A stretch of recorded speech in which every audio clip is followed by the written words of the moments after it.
poppin', party people? Here we are live with the first Low-Key Geek live episode show. Live episode. I am Renee. I am your host, and I am the Low-Key Geek. Thank you for joining. If you're watching, or if you're watching the replay, thank you for checking it out. It is Monday. I hail from Queens, New York. So I'm sure, like all of you can imagine, it's been quite a journey the last couple of months here in the city. But I hope all of you had a great weekend. I hope you ingested enough Lysol and Clorox and Tide Pods. I got my canister right here because I like to do what the president tells me to do. All jokes aside, please don't do that. And I hope you're staying safe where you are.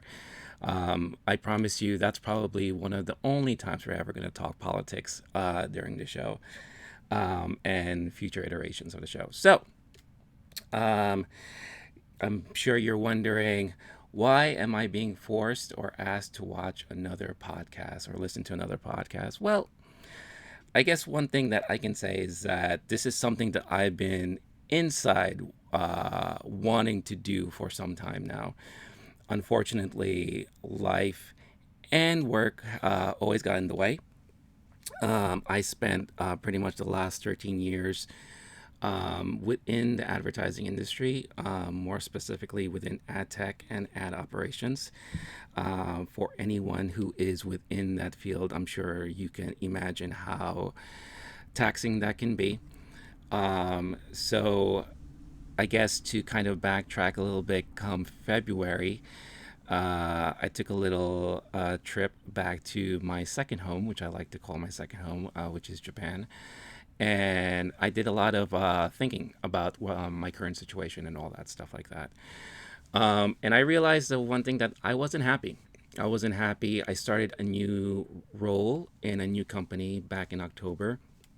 And I think I took upon this position as a gateway to just get out of my previous job, where I was at for a little over 5 years. But I think ultimately I wanted to just get out in general. And just like in any relationship, like when you break up with somebody and then maybe a month or two later, you kind of get with somebody else as a rebound. I think this new company was my rebound. It was not ever supposed to be permanent, and it was just supposed to be temporary. And I realized come February that, yeah, I needed to get out. So I came back, and I had a feeling that things just weren't going right the minute I got back. So what did I do? I had a talk with my boss at the time. He was already on the idea of things just weren't working out, and I said, you're right. Yeah, and it was something that I was going to address anyway. So we parted ways. Of course, I left in good terms, and I even helped out with transitions for the next couple of weeks. But during the time of the whole COVID-19 coronavirus, it was kind of a weird situation to be in where I'm transitioning out of a job, out of a field, so to speak, at least for the time being. And I'm stuck now at home trying to figure out what are my next steps, right? So, one of the things I decided to do was that let me follow my passions and maybe see what I can do with this whole podcasting online thing that I've been wanting to do for so many years now. So here I am. And I think the plan for the channel is to be able to talk about anything pop culture related. It's called Low Key Geek because people have always told me, like, oh, I'm surprised you're into this, or I didn't know you're a big movie fan, or I didn't know you like to play video games. Because when you see me on the outside, you probably don't realize it until you actually talk to me. And I have a feeling there's tons of you out there who are pretty much the same like me. Not saying there's anything wrong with letting your geek flag fly. But there are some of you who probably just don't know how to express yourself when it comes to your passions and what you're into. So I'm hoping to kind of build up the community where we can easily talk about it. Talk about all the topics, talk about the things that you're interested. What are you passionate about, and how did you get to that point to realize that this is something that I'm really into? As you'll learn to find out, I'm someone who has many interests but never had enough time to really enjoy them, especially in recent years. But now that I do have the time, I'm hoping to share those, insights and experiences with all of you. And from time to time, I will have some guests, usually within my circle, as to talk about their passions and how they get into things. I think one of the things that I've also realized that just like I'm sure you guys do, you have your circle of friends where you just, shoot the shit and you talk about anything and everything. And that's what me and my friends have done for many, many, many years. And I feel like, let us, share those type of conversations with the rest of you. And then you guys can join in on the conversation and the topics. Uh, Artian, thank you for joining. What's up? Yeah, feel free to chime in the chat or whatever the case is. Um, you know, Obviously, this thing is not cheap or feasible, so any tip or donations you can provide, that would be greatly appreciated, but it's not necessary. All I do is ask that you either follow, like, subscribe, do whatever you can just to support if you like what you're seeing so far. And I'm open to feedback and criticism. Feel free to keep that, place it within the chat or through DMs or whatever the case is. I want to know what you guys want to hear and all that. But if you're going to do that, please make sure to be constructive and be nice about it. I know how it is out in the space. We're so easily, putting our thoughts and feelings out there. And sometimes they can come across wrong. So I want this to be a clean environment. I want this to be a happy environment. And I want us to enjoy everything all together. So, that out of the way, let's see. Weekend, it's Monday. Some things dropped over the weekend. One thing that I actually just finished watching before I started the show was Post Malone. Didn't realize that he was a huge Nirvana fan, and he did an online concert and Nirvana tribute show to help raise money for WHO. And I have to say, it was pretty good. I really thoroughly enjoyed it. You could see that he has that passion for Nirvana and their music. I know he did get the blessings from Courtney Love, putting the show out there and putting it together. And I have to say, it was very, very enjoyable. Obviously, it brings back memories of 90s grunge music and all that. I was a huge Nirvana fan. And back during the days when I used to play guitar, Nirvana was definitely one of the bands that I'd like to cover with the group of people that I was playing with. So if you have the chance and you're into that, I definitely recommend you check that out. Yesterday was episodes 3 and 4 of The Last Dance. I know a lot of you are talking about that. I am a huge basketball fan, and I obviously am a huge basketball fan from the 90s, when the teams were a little bit more grittier. The league was a little bit more lenient. Growing up in New York, obviously I was a Knicks fan, and it's probably one of the last times we ever had strong Knicks teams, to be honest with you. But everyone remembers the Bulls. Everyone remembers Michael Jordan. And watching episodes 1 and 2, I could definitely say that it was really interesting to kind of relive that last year of that solid Bulls team, and see behind the scenes. So I have not watched 3 and 4 yet. I'm planning to do that this week. But from what I hear so far, it's carrying on the awesomeness of that season and providing some backstory of some of the players on the Bulls team. So I will be sure to talk about that when I get a chance. Um, Another thing I did check out Saturday night, SNL. They did their second Saturday Night Live from home episode. Now, when they first decided to do this, I was a little skeptical about it. I was afraid that it was going to be one of those shows where it's going to look like a bunch of just YouTube videos all spruced together. But when I did watch it, I was pleasantly surprised on how well it was and how funny it was. Not everything, stuck the landing for me. I think some things really did look like they were just scrambling to kind of figure out what they can do with what they had in their own home. But certain skits, like the Zoom meeting skit, I thought was pretty good. Pete Davidson, I'm in just full disclosure, I've never been a huge Pete Davidson fan.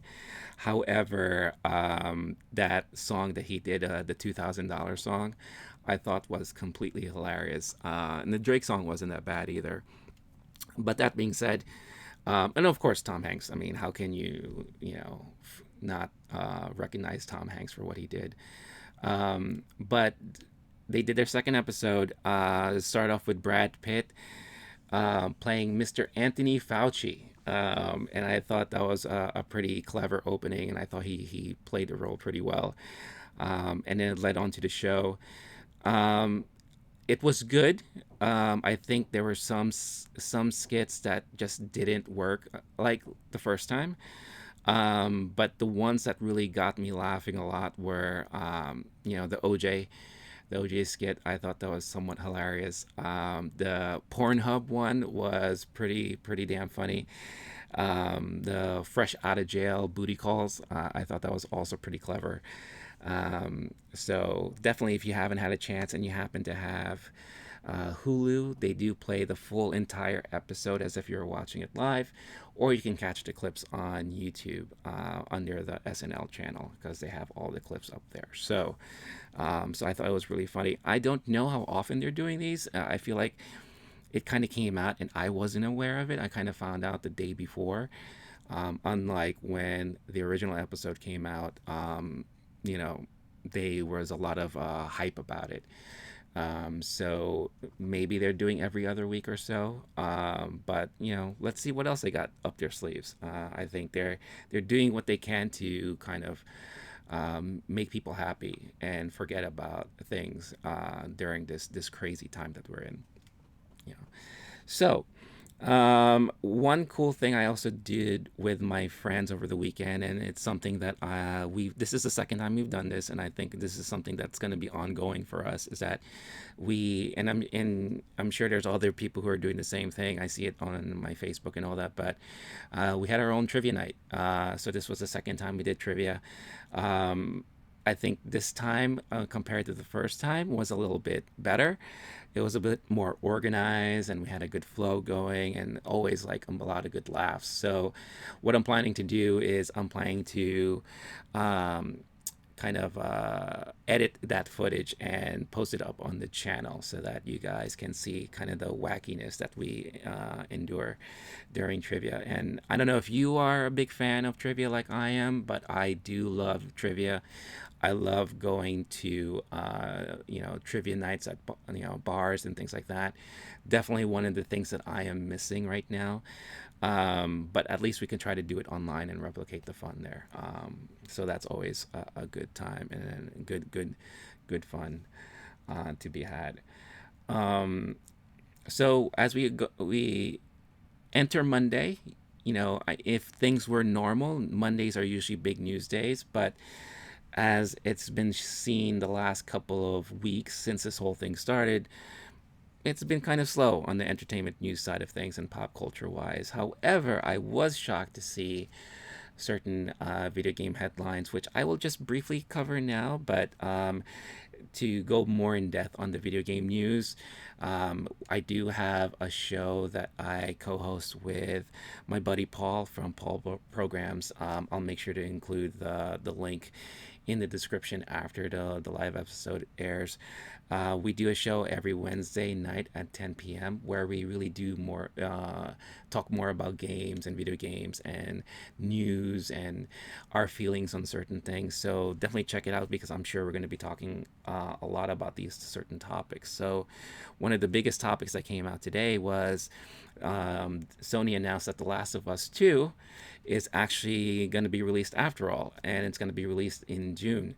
The last time we heard news about it, they were going to put it on hold indefinitely, which led a lot of people to speculate that things aren't going right, or maybe there's some troubles with the development studio. But apparently and unfortunately, some of the information and story plot points were leaked online. What seems to be from ex employee or current employee. I don't know. I haven't had a chance to really um, dive deeper into it. But basically, the leaks were aligned, and I think it kind of forced the hand of Sony to kind of, dedicate a live date and push date. So that's interesting, and I'm actually excited because I've been waiting for this game to come out for some time now. And I was a little disappointed when the earlier delays were announced, and but I think the spacing is done properly, at least for me, because I am knee deep in Final Fantasy VII Remake. If you're interested, I do stream that on Twitch, and I've been loving every minute of it. I think I am past the halfway point in the game, but I always, whenever I do finish a game, I always like to give myself a little break. So this might be a good break for me because I have a feeling Last of Us 2 might be the next game that will take up a good amount of my time. So that was one of the big news on the game front that came out today. Um, and another thing that I thought was really surprising, um, there was a weird trailer that came out today about WWE Battlegrounds. And when I looked at it, I said, "What is this?" It looked very arcadey, very cartoony. And obviously, they didn't really provide a lot of details and information about it. I mean, I didn't even know it was something that was being developed or in development. It kind of reminds me of the WWE Legends game that came out for a couple of years ago. Um, but it is very strange, this time around. So who knows? I guess we'll wait to see what other details and information they'll provide us with, because I am interested to learn more about it. Um, and like I said before, when it comes to movies, there hasn't been a lot of news coming out lately. Some tidbits that came out today. The Rise of Skywalker is finally hitting Disney Plus on May 4th. As I'm sure most of you know, May 4th has been deemed Star Wars Day. May the 4th be with you. So that's one of their big releases on the Star Wars front there. Um, News came out that apparently Kevin Smith wrote a script for Mallrats 2 during this time, during the lockdown. So I'm curious to see what that means and what the story is going to be about. That's always something that's interesting. When he released Clerks 2, I was wondering, like, how can he recapture that charm and that special feeling of watching the first Clerks, and I thought he did a really good job with that. So, and then the same thing with the Jay and Silent Bob reboot. At first, when I was watching that, I was wondering, is this really going to work? I feel like that type of humor nowadays doesn't seem to gel so much. But then he surprised us by changing it, and changing the formula of the movie. And I won't go into any spoilers now in case you haven't seen it, but there was a nice little turn there within the story and within the characters too. So it proved to be a really entertaining movie overall. So let's see what he does with Mallrats too. That would be really, really interesting. Unfortunate news about media piracy surging during the pandemic. Um, Not surprised. I mean, let's face it, a lot of people out there have a lot of time. They want to watch stuff and not necessarily pay for it. So, something that I personally have not done in a very long time. I mean, I think in the very beginning, when, back in the days of bulletin boards and, all that, it was fascinating to see that you could have access to all of this media that maybe you weren't able to access. And then from there went, FTPs, and, then you could have the torrent sites and all that stuff like that. However, the more and more, I grew up, and the more and more my friend circle increased, I started getting more and more friends who actually work in the industry, work in Hollywood, work in TV. And they have told me that, piracy has hurt their livelihood. So I made a concerted effort to kind of stop that. And I'm not here to preach. You're all free to do whatever you want. That's just my stance. But it is unfortunate to hear that. But then again, with everything being closed and locked down, Hollywood isn't making any money right now anyway, and everything's put on hold. So hopefully it won't hurt their pockets too much. But then we shouldn't be worried about that because it is Hollywood. They have a lot of money anyway. Um, that being said, one of the major things I really wanted to talk about today, and kind of ties into what I said about passions, is one of my biggest passions in life has been movies and watching movies, and kind of like that movie going experience. And I experienced that very early on as a kid, when, as part of the bonding time with my dad before he left, he used to take me out to the movies.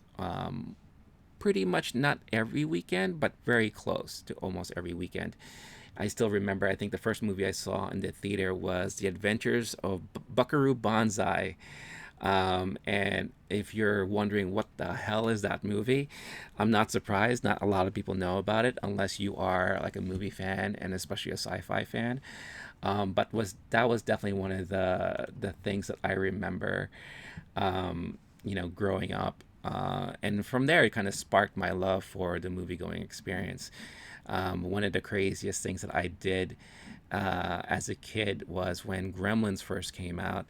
I begged and pleaded on my mom and my babysitter at the time to take me to watch it whenever I did, or whenever I wanted to watch it. So I can say that I watched Gremlins 8 times in the movie theaters, which is, uh, I'm sure, strange to a lot of you, or quite hilarious. I think it is pretty funny. But again, it's just, it was that love and passion that I had. And as I grew up, and I was able to kind of go to the theaters on my own, it was a great escape for me. Like, I'll be honest, like, my childhood wasn't exactly all, roses and all that, but it was a nice way for me to kind of get away from, the things that kind of bothered me at the time. And as like an 8-year old kid going to the movie theaters in an afternoon, you can imagine the type of movies that I saw. It wasn't all blockbusters and grade A movies. There was a good bunch of B movies in there. I mean, I remember I watched some of the Ernest movies, the Elvira movie. But then I saw such, cult classics like Monster Squad. I remember when I saw that, I said, "This movie is great," and I kept quoting the movie like for the next couple of weeks after that. And it was a, very, very fun experience for me. But then I also saw all the Back to the Futures, the sequels at least. I missed out on seeing the first Back to the Future, but then when 2 and 3 came out a year apart, I made sure that I was always at the theater for that. And then, of course, at that time, when the superhero genre kind of blew up with the first Batman movie, the Tim Burton Batman movie came out, I still remember the line of people outside my local movie theater. And, we didn't know anything about advanced purchases, like advanced ticket sales or anything like that. But I was lucky enough to have a group of friends that was right in the front of the line. So I just happened to be walking by. I wasn't even thinking of catching the movie, but they called out to me and said, "Hey, let's watch the movie." I'm like, "Oh hell yeah, let's do it." So that was always a great experience, and there's been so many fun experiences since then. But it's those type of experience, especially watching movies with a group of people. There's nothing for me that can ever compare. Like, I don't mind watching movies at home. Obviously, I do it all the time, especially during this lockdown period where we are kind of forced to do that. Um, but nothing ever beats the shared communal reaction to something that happens on the big screen. A couple of weeks ago, or maybe several weeks ago, clips of reactions from movie going audiences during the watching of Avengers Endgame came out. And it was during the scene where, spoiler alert, I mean, I think the movie's been out long enough, and with the amount of money it made, I'm pretty sure 80% of the world saw it. But the scene where Captain America actually calls upon Thor's hammer for the first time, and that big eruption of cheers and like just happiness from the crowd. It happened to me too, and it happened in my theater when I was watching it, and I get it, and it's those moments that gives me goosebumps, and those are the things that I miss right now. So with the current lockdown and the pandemic situation we're in now, there's always been that question of when are the movie theaters going to be able to open up again? When are the movies, and when is Hollywood going to be able to kind of secure solid release dates and be able to stick to it without worrying about having to change things all over again? Um, and there's been news about AMC, who's already had financial problems back, before all of this happened, but them potentially filing for bankruptcy, and other theater chains having issues too. But certain pieces of news came out today where AMC and some other theater chain owners are pretty much sticking to their guns, saying that they will not reopen unless there's a solid plan in place. And I think one of the things that they really are going to be depending on is Hollywood's schedule and Hollywood's release date schedule. And, it doesn't make sense for a theater chain to open up and there aren't any planned releases for the next several weeks or months, right? So I think there's going to be a huge concerted effort to kind of be on the same page and sync up. But then there's going to be that question of how soon are people going to be wanting to go to movie theaters? I mean, it is a confined space. As you remember when you went to the movies, people are coughing and sneezing left and right. You have these little kids running around and all that stuff like that. It hasn't exactly always been a sanitary experience. So how are they going to address that? How are they going to like comfort us and let us know that things are being wiped down? They're using their Lysol and they're cleaning up all the counters and everything like that. It's going to be interesting to see how people are going to react and if people are going to go out like they used to. I'd like to think that people will. It's something that I know I personally miss, and enjoying that communal experience. But it's going to be tough, But separately, the Russo brothers did say today that um, they're thinking as in a way to kind of help the theater goers and the theater industry is that they might re-release Infinity War and Endgame for a limited time to get people out and watch those movies again. Nice idea. I don't know if everyone's going to want to pay the $18, which is kind of the going rate here in New York, to go watch a movie, plus spend $20 on popcorn and soda. I don't know if they're going to want to do that when now they can just easily watch it at home, especially if they happen to have a Disney Plus subscription. Because right now everything is available there. So we'll see. It is definitely a tough time. I hope the industry can recover that way, as well as every other industry, the restaurant industry, the food and services, all that stuff. But we'll see. I think as a community, we just have to be patient and see where it goes from there. But I think we have a duty too.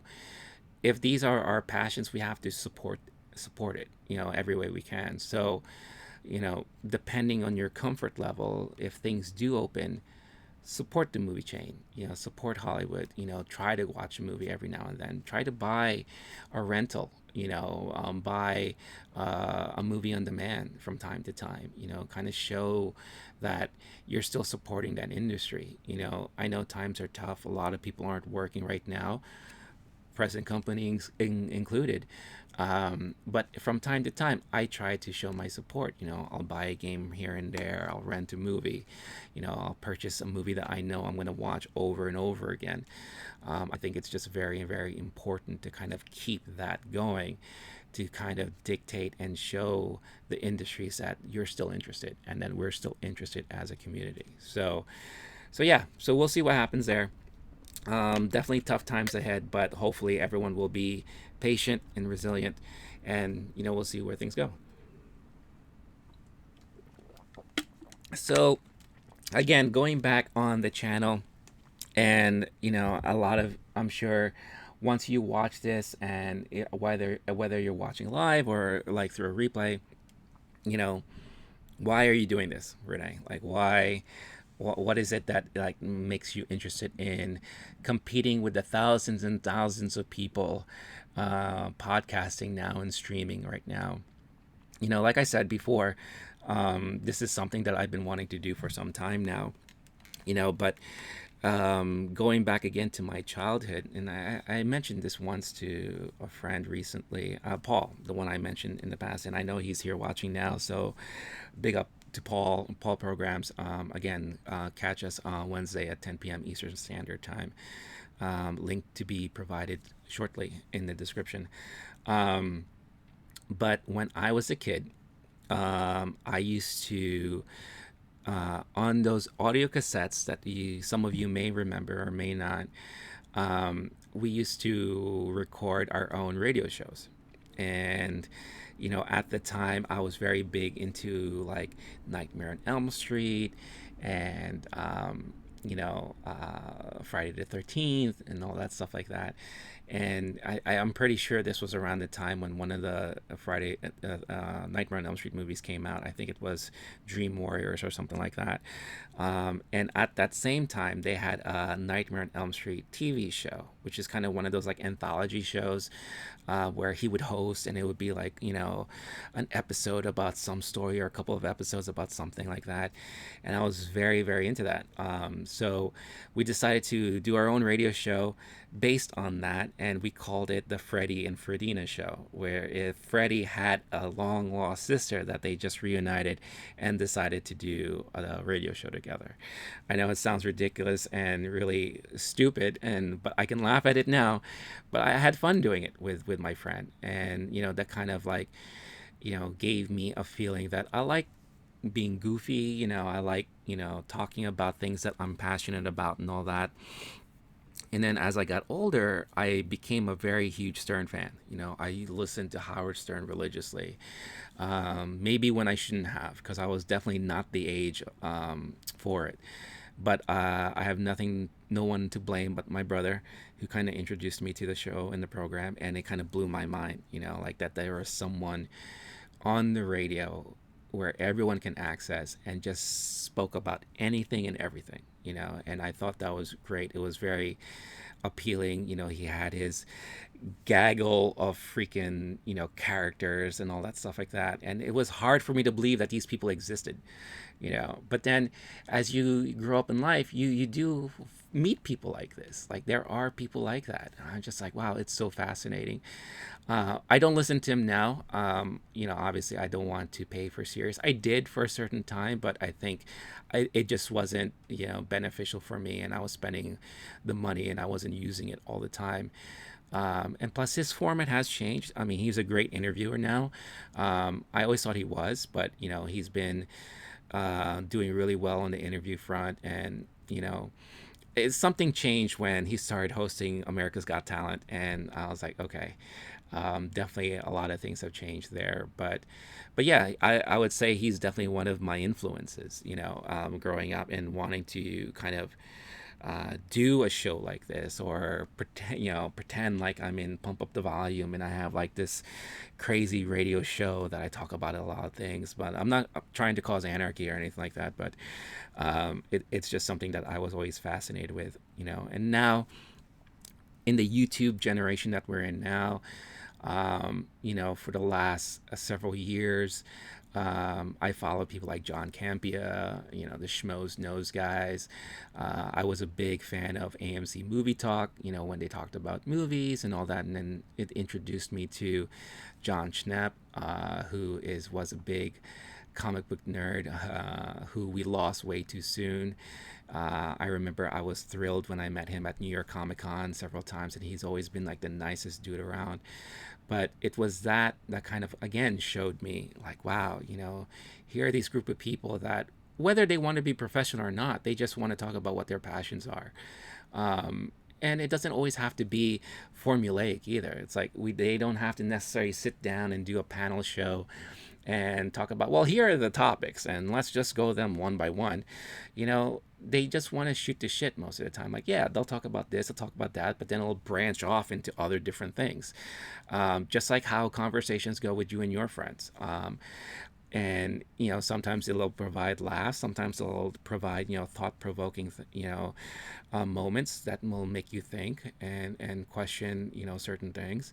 But it's fascinating, all at the same time. So being fans of them, being fans of the space, again, drove me to wanting to do something like this. And who knows what's going to happen later on down the line. I'm pretty sure once things are slowly getting back into normalcy, and people are being able to go back to work, and people are finding jobs again and all that, probably the streaming space will start to shrink a little bit, or not. We don't know. But I know for a fact that for me, this is something that I'm planning to do frequently for the foreseeable future. So it's not one of those one and gun things where, oh, I'm bored, I have nothing to do. Why don't I just stream something? Why don't I just talk into open space and hopefully someone will listen to me? It's not like that for me. So if I can provide some form of entertainment or some insights from my experiences, then great. And if not, that's great too. Doesn't really matter. Like, we're just here to have fun, enjoy the things that we love. Hopefully, we can engage in conversation and all that, and then take it from there. So that's that. So I'm sure a lot of you have been trying to figure out what are you going to do with your time, if you happen to, unfortunately, be out of work. I know some of my friends are still working from home, so they do still have time occupied during the day. But you have your weekends where you're not doing as much. You can't go outside, you can't go to a bar, you can't eat at a restaurant. Like I said before, we can't go to movies. I'm sure a lot of you have tried to figure things out and what you've been doing. For myself, what have I been doing and what I've been up to? Well, outside of putting all this stuff together that we have here, I've been kind of, taking the time to revisit my hobbies and my passions, right? So I haven't played video games on a regular basis, and now I can say I am doing that again. I've caught up on a lot of programming and TV shows that I have not been able to watch so far, or during the times I was, heavily working. Uh, One of which that I wanted to talk about today is when this all went down. CBS All Access, the streaming platform from CBS, which I told myself I would never subscribe to because there was just nothing there that would pull me in. They were offering free month trials and all that, and the one show that I did really want to catch was Picard. I was I've never been a full big time Star Trek fan, but Next Generation was something that I was really interested in when it came out. Um, of course, I was familiar with the original Star Trek because we had that on repeat every. I think at during the time of me being a kid, it was every night at a very ungodly hour of like midnight or something like that, and it always like either was preceded or it was tied in with the honeymooners for some reason. And the only reason why I know that, again, thanks to my brother who decided to move in with us when I was 8. We shared a room, and I couldn't sleep for the life of me because all he wanted to do was watch Star Trek and the honeymooners late at night. So, so I remember the Star Trek episodes, and it was interesting, and I got into it a little bit, but it never got me like how Star Wars did. But then when the Next Generation came out, it was a different take on the genre for me, and you know.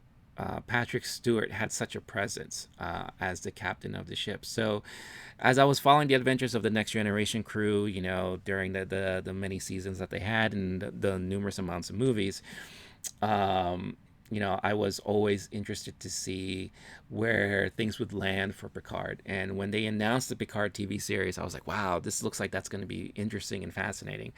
And I've always wanted to watch it. So I did. I caught it and I watched every episode. And when I watched it, I was kind of left not knowing how I really felt about it. Like I think I was caught up in the nostalgia that, oh, here's Picard, and just I might go into spoiler territory a little bit. So, if you don't want to hear me talking about it, I'll do my best not to reveal too much.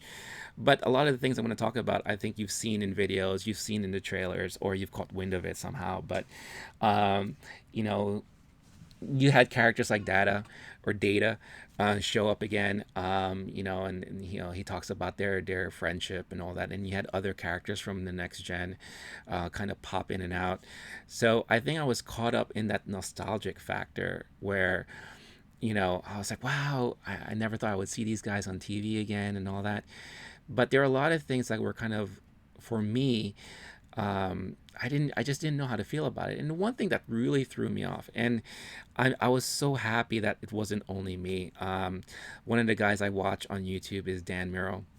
And Dan Miro was part of Screen Junkies, who now he just recently branched out on his own and is starting his own channel.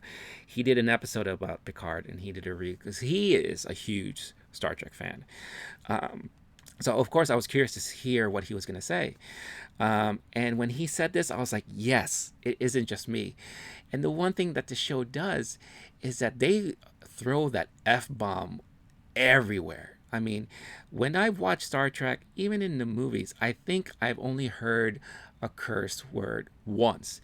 And, but every episode you hear is like, you don't know what the fuck you're doing, or, stay the fuck out of my way, or, you're fucking up, or shit this and whatever. And I'm like, this doesn't feel like Star Trek to me. I'm like, where is this coming from? And it really threw me off big time. So that was one thing that was that really threw me off. And then other things that it was very gloomy and very like that time period that they have the show in. It feels like um, everything is just not working out. You had the Federation that was in kind of turmoil and troublesome, and they're at war with, or they're trying to make amends and peace with the Romulans and this and that. Again, I apologize if this spoils certain things, but it just seemed like a future that was not bright at all. And I always felt like that was something that was against the whole Star Trek mentality. You had this aging former captain who was just at his winery, and he is sad and reminiscing about the past. And then you had like events that happened that caused people to change their views and ways of certain things. And, a lot of things are banned, and you're not allowed to talk about this or like, explore that. It just seemed like very bleak, and it was just very very odd to me watching it. And then a lot of the plot points were steered towards those moments, like kind of try to evoke a some sort of emotional sadness reaction from you, to kind of make you feel like, oh, and like, oh my god, that's the best thing, I can't believe that, to kind of like, you know draw your interest more into the storylines, instead of having something be more organic. Because I felt like every other episode something major, like sad or unfortunate happened. You're like, oh my god, what's gonna happen next?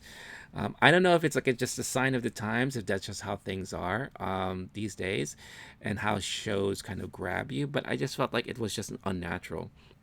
um, and again, I couldn't pinpoint it until I watched Dan Merrill's video about it, and I said that's exactly what I was feeling.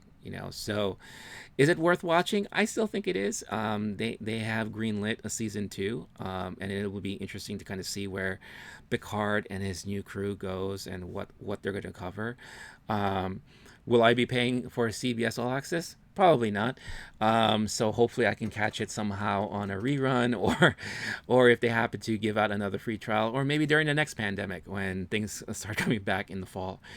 But another show that I was also very curious about on CBS All Access was the new Twilight Zone, which it was executive produced by Jordan Peele. And as you know, Jordan Peele has a good reputation when it comes to kind of like those thought-provoking suspense, somewhat horror movies, with Get Out and Us. He's kind of found like his unique niche in that. And I was always curious like how this show was gonna go because of that, and we having him attached to it. And I was a huge fan of the original Twilight Zone. There was a somewhat decent attempt of rebooting it in the 80s. I feel like in the 80s there were so many of these anthology shows. You had Twilight Zone coming back. You had Amazing Stories, which I loved, which was executive produced by Steven Spielberg. And then you had some other things like Tales from the Dark Side and all that stuff like that. And the Nightmare on Elm Street show that I mentioned before. So I was very curious to see how this was going to play out, and he had a full cast of celebrities like within the show too, which was very surprising to see. Even from the first episode when you had and excuse me if I butcher his name, because I always have a problem pronouncing his name, but you have Kumal Namjani, I believe is how you pronounce it. Let me just pull it up here because again I don't want to butcher anyone's name. Um, Give me 1 second. Twilight Zone, CBS All Access, and I've been getting a lot of alerts on my machine.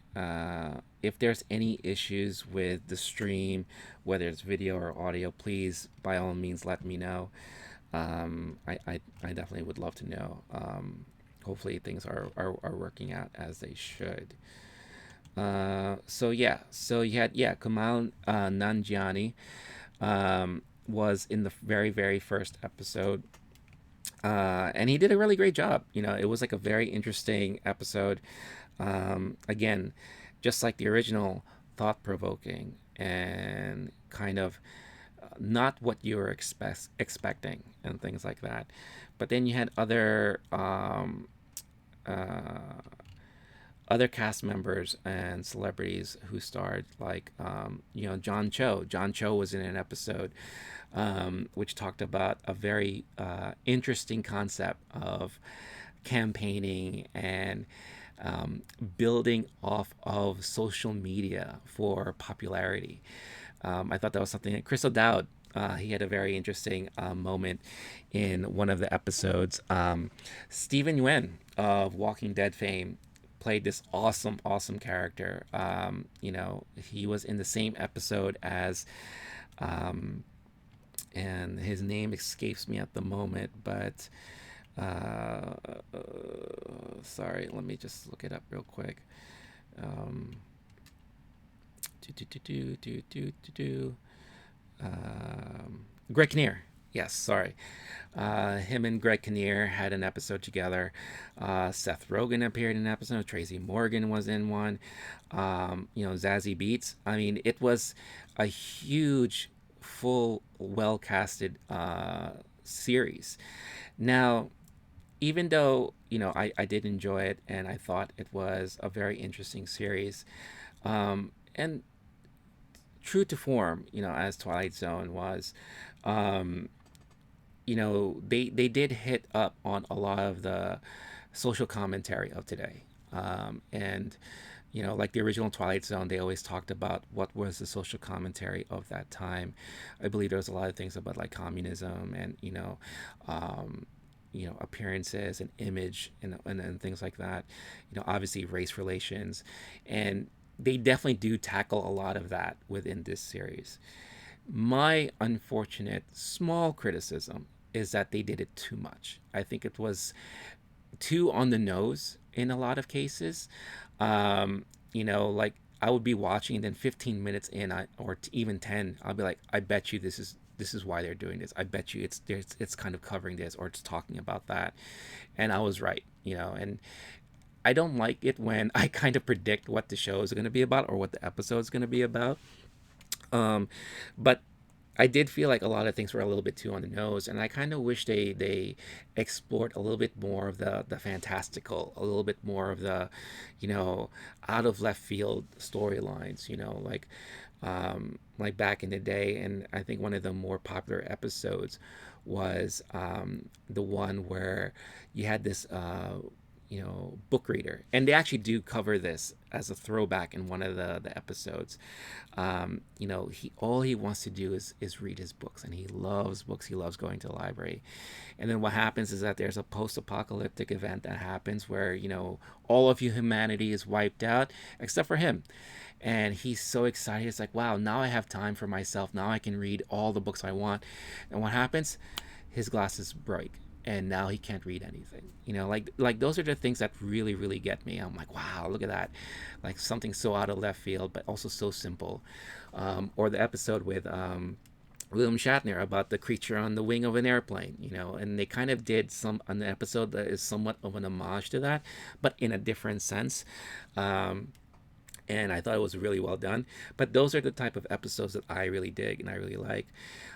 They did one thing very, very interesting for the final episode, and I'm not going to try to spoil it here, but it went extremely, extremely meta. Which, when it first was happening, I said, wow, they're actually going there. And then as you're going through the episode, you're like, wow, this is bizarre, and I don't know how I feel about it. But at the end of the day, at the end of the episode, you're like, wow, they kind of closed it out very interesting. And I don't know if it's something that's going to carry on to a future season. Honestly, I don't even know if it was greenlit for a season two. I think it was, because it would be interesting to see how they're going to carry this through and carry it out.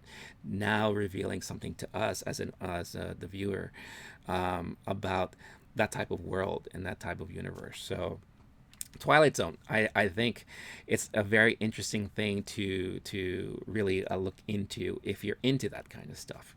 So, um, and another thing that I obviously I think the big binge watch of the pandemic was Tiger King. Now, I know a lot of you have your own stances on how you feel about Tiger King and all that stuff like that. Um, it's a train wreck show, and the reason why I say that is because just like how you're driving down the highway and you see an accident, you slow down and you can't stop, you can't help yourself but look at it. That's what this show is. It's such a huge train wreck and such a big car accident that you can't help but keep watching. Even how disgusted you are with the characters, how you can't believe that. Why is it in this day and age the majority of the tiger population in the world is in the US and are captive to these owners as opposed to being out in the natural wild? Baffles my mind. But yet I was at least drawn into these characters and why they did what they did. Again, me as a guy who's very interested in people's passions and what they're into, I was very interested to see what their motivations were, how these things started, and how it became as crazy as it was. So it was a very fascinating show for me. A couple of weeks ago, they released kind of like a follow up where Joel McHale kind of hosted like this like one-on-one interview with some of the members of the documentary, and it was kind of interesting to hear what they had to say about the time of the filming and how they felt about working at these places and how they feel about, Joe Dirt, as I like to call him, Joe Dirt or the Tiger King. Um, and how there's no love lost there now that things are all said and done. If you didn't know, this is very well known. He's in jail right now for conspiracy of murder, um, and amongst other things.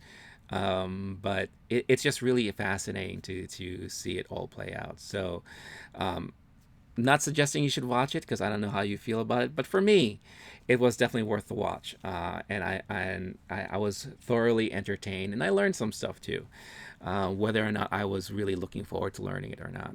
Um, so yeah, so those were some of the things I was able to catch up on. On the movie front, I haven't really had a chance to watch that many movies because I've been kept busy quite a bit. But I did finally get to see Ford versus Ferrari, which I highly recommend. I kind of wish I didn't wait so long to see it because the acting with Christian Bale and Matt Damon was top notch. And now I understand why a lot of people were confused as to why they didn't get enough shine during the Oscars last year, or this past year, I should say. Um, so it was a very well done movie. The ending was a little questionable. I felt like it was kind of like a cookie cutter type ending. I feel like that was something that maybe the studio requested, but nevertheless, it was very, very well done and definitely worth the watch. And I think the last movie I really watched was Onward on Disney Plus. It was something that was out in the theaters, and I didn't have a chance to watch it. But it was, a Pixar movie that I wasn't thoroughly enthused about.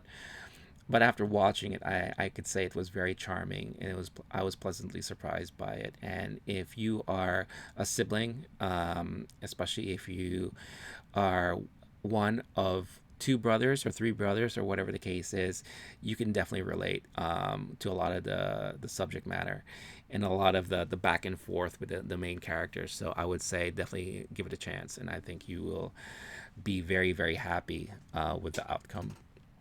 Um, Now, going back again to like movie theaters and watching movies, recently I was trying to think because my memory has been pretty shot since I've been home for like the last 2 months, and kind of in this like bubble.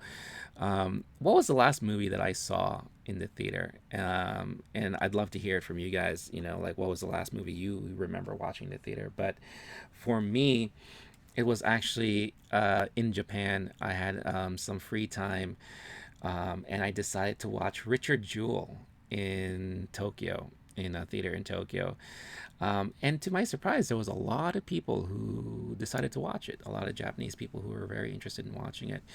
It's the latest movie from Clint Eastwood that covers the story behind the Atlantic Olympic bombing, and I thought it was a very, very well done movie. I forget who the main actor is, but he was also in I, Tanya as the goon who kind of carried out the deed of you know busting Nancy Kerrigan's kneecaps. But he played a very, very well convincing victim of the whole situation. And Kathy Bates was amazing as his mom. And yeah, the performances as a whole was really, really great. And, I've always been a huge fan of, uh, again, just to show you how my memory is shot. Just give me 1 second. Richard Jewell. Um, Sam Rockwell. Oh my God, I can't believe I forgot his name. But I've always been a huge fan of Sam Rockwell, and his performance in this movie was fantastic. It was like one of his best, more recent outings.